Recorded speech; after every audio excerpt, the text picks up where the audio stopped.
Por supuesto que eso se traslada a pequeña escala, cosas como la que decía, que ocurre en la universidad, donde la financiación de la investigación de la universidad está, precisamente viene de esos fondos en general, porque hay que decirlo, prácticamente todos los bancos, todos los grandes bancos españoles, en realidad hay uno solo, lo decía el otro día, porque en realidad cada día más el Banco Santander es el único banco, tiene incluso tal participación en el BBVA, que se puede decir cada vez más una filial del BBVA de Santander, tienen tal, digamos, peso en la vida cotidiana, en todos los aspectos de la vida cotidiana, que lo regulan todo sin necesidad de imponer necesariamente condiciones a cumplir. Por eso es que hablo de totalitarismo de mercado entendido como este sistema en donde todo está, digamos, supuestamente libre de funcionamiento, en donde teóricamente no hay ningún rector que imponga condiciones, pero que no son impuestas a partir de estas circunstancias, ¿no? Bueno, no voy a seguir con esto, porque en última instancia esto entra en detalle, porque si no vamos a hablar, digamos, entra a ver en detalle otros aspectos. Solamente mencionaré, por ejemplo, uno, ¿no? Para que veamos porque una de las cosas que se habla muchas veces es de las inversiones extranjeras, y cuando escuchamos en crisis como las de ahora a los gobernantes nos dicen, bueno, que una de las cosas que hay que hacer es todas estas reformas para traer capital extranjero. Bueno, si nosotros vemos precisamente en dónde están los picos, esto es la entrada de inversión extranjera directa en el mundo, estamos hablando, ¿cuándo están los picos? Es en los momentos de crisis. Y veamos cómo ha evolucionado en los 70 hasta la situación actual. Esta es la crisis de 2000, 2001, donde se fue al garete Argentina, y esta es, digamos, la crisis actual, digamos, que comienza realmente en 2006, 2007. Los bancos comienzan a tener ya problemas externos en 2007. ¿Y qué quiero decir? ¿Y qué hacen estas inversiones? Simplemente comprar hecho. Es decir, las inversiones extranjeras en un 90%, bueno, 80%, serán ahí 71% según el año. Bueno, son compras de empresas preexistentes. ¿Qué quiere decir? Que lo que ayer era español, mañana será alemán o estadounidense. ¿Y qué nos ha cambiado la vida eso? ¿De qué nos ha servido? Bueno, ha servido porque han entrado divisas para pagar la deuda. Esto es en todo caso para que, digamos, haya dinero convertible para pagar la deuda, ¿no? Esto en Europa prácticamente no se nota, pero en un país desarrollado que no tiene divisas internacionales se nota mucho. Pero en todo caso quiero decir de que no es algo que aporte nada, porque si dijéramos de que se trata de nuevas inversiones que van a generar puestos de trabajo, nada de eso ocurre, ¿no? Por lo tanto, digamos que en una situación como la de la actualidad, lo que estamos viendo es esto, por un lado, esa financiarización, que es la primera cuestión que hablábamos, o sea, nos mantenemos en una situación de estancamiento que comenzó en los 70, y lo que estoy haciendo es una especie de resumen de ideas centrales. Nos mantenemos en una larga crisis del capitalismo de los 70, en donde todavía, digamos, y digo todavía por los 300 próximos años, no va a ser posible que recree a nivel mundial el capitalismo keynesiano de posguerra. Porque el capitalismo keynesiano de posguerra, ¿qué fue? Una redistribución del ingreso para que hubiera una demanda interna. Ahora, teniendo en el mundo 2.000 millones de personas que viven por debajo de los $2 diarios, digamos, y dispuestos a trabajar en condiciones serviles o esclavistas, obviamente que tendrán que pasar, digo, 300 años que para que por esa vía el capitalismo vuelva a recrear a nivel mundial condiciones a nivel global similares a las que había en los distintos países hace 30 años. Por lo tanto, descartémosla. En este aspecto decía de que en última instancia lo que ha ocurrido, decía, esta crisis es prolongada.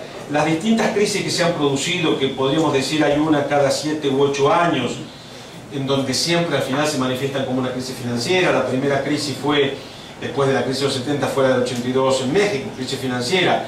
La siguiente fue la crisis, bueno, había una recesión en los 90, pero a veces hay soluciones, aparte del crédito, también están las guerras.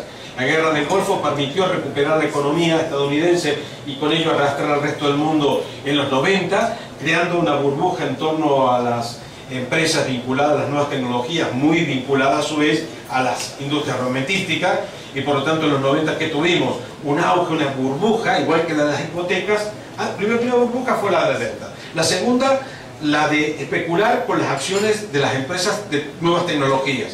Esa burbuja se pinchó en el 97, con la crisis que empezó en Asia, en Tailandia concretamente, y se cerró en Argentina con su, digamos, cese, su entrada en cesación de pagos, ¿no?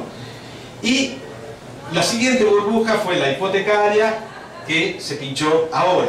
Cuando se estaba hundiendo la burbuja hipotecaria, estaba comenzando a crecer la burbuja en torno a las materias primas. Bueno, esa es la que ahora de alguna manera también se está reproduciendo. De hecho, el fenómeno de aumento del precio de los alimentos tiene un gran componente especulativo a través de los derivados que hablaba antes, que se especula cuánto va el trigo, etcétera, en los próximos años, etcétera. Todo esto lo encarece, pero tiene un alto coste también para nosotros. Se estima que en los próximos años va a crecer en términos reales un 30% el valor de los alimentos. Eso significa una reducción de un 30%, bueno, o de algo menos de nuestro salario. Digo esto porque teniendo en cuenta que los alimentos, el comer para los trabajadores es esencialmente la parte principal de sus ingresos. Por lo tanto, decía, estamos en un proceso de financiarización, primero sí, larga crisis, financiarización porque el capitalismo no tiene otra salida a nivel global. Por supuesto que sigue explotando los espacios tradicionales donde están las multinacionales instaladas, pero si miramos cuáles son las grandes empresas a nivel mundial hoy, son, mezclando bancas y todas las demás, banca, petrolera, banca, petrolera. Este es el ranking del top de las grandes empresas a nivel mundial. Quiere decir que precisamente el negocio del capitalismo hoy es, por una parte, el negocio financiero, el negocio especulativo, y luego el expolio de recursos naturales, fundamentalmente de energía, pero no solo ellos, a lo largo del mundo. Bueno, podríamos seguir más. Insisto, yo en todo caso creo que no está mal si como habíamos hablado, continuamos otro momento, porque lo que me parece de interés es que podamos dialogar.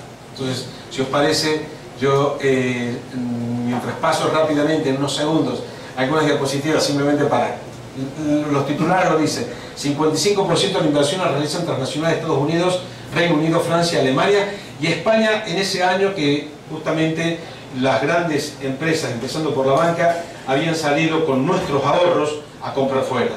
Porque eso es algo que además hay que tener en cuenta. Cuando el Santander sale a comprar fuera, lo hace con nuestros ahorros, también con los de otros ciudadanos de otros países a los que expolia, pero en todo caso esto es la realidad. El 85% se invierte en países ricos, 45% en Estados Unidos, Reino Unido, Francia, Canadá y Holanda, solo el 15% en países pobres, de lo cual un tercio va a China y Rusia. Bueno, las transnacionales invierten el 60% en finanzas, servicios a empresas, comercio y minería, lo que estaba diciendo hace un momento aquí en datos globales, ¿no? Lo decía a nivel de empresa, aquí en datos globales. Bueno, esto es simplemente la evidencia de cómo ha ido el crecimiento económico para las distintas regiones, ¿no? Eso que está alto es China, ese crecimiento de China, que también tiene sus caídas, pero siempre por encima del resto del mundo, y esto es el resto del mundo. Bueno, como decía, sin duda, nosotros habíamos dicho de que todo esto tiene su traducción en el terreno social, algunas cosas las hemos hablado, y esto tiene que ver con lo que estuvimos hablando el otro día. Insisto, doy por sentado que algunos han estado, los que no han estado, podemos retomarlo en otro momento. Aquí viene a continuación precisamente ese el power de lo que fue la intervención el otro día, que estará disponible, y en todo caso lo podemos comentar. Lo que queda pendiente es el capítulo también de que si hay soluciones. Por supuesto que hay alternativas, por supuesto que las hay, pero no vendrán de la mano de los que nos están machacando, eso está claro. Por lo tanto, las tendremos que reclamar, y de esa manera a lo mejor tenemos posibilidades por lo menos de amortiguar el impacto de lo que nos quieren hacer pagar, ¿no? Así que insisto, prefiero dejar aquí porque si no dejaría espacio, según lo que me dijeron, para que dialoguemos un poco, si os parece, ¿eh?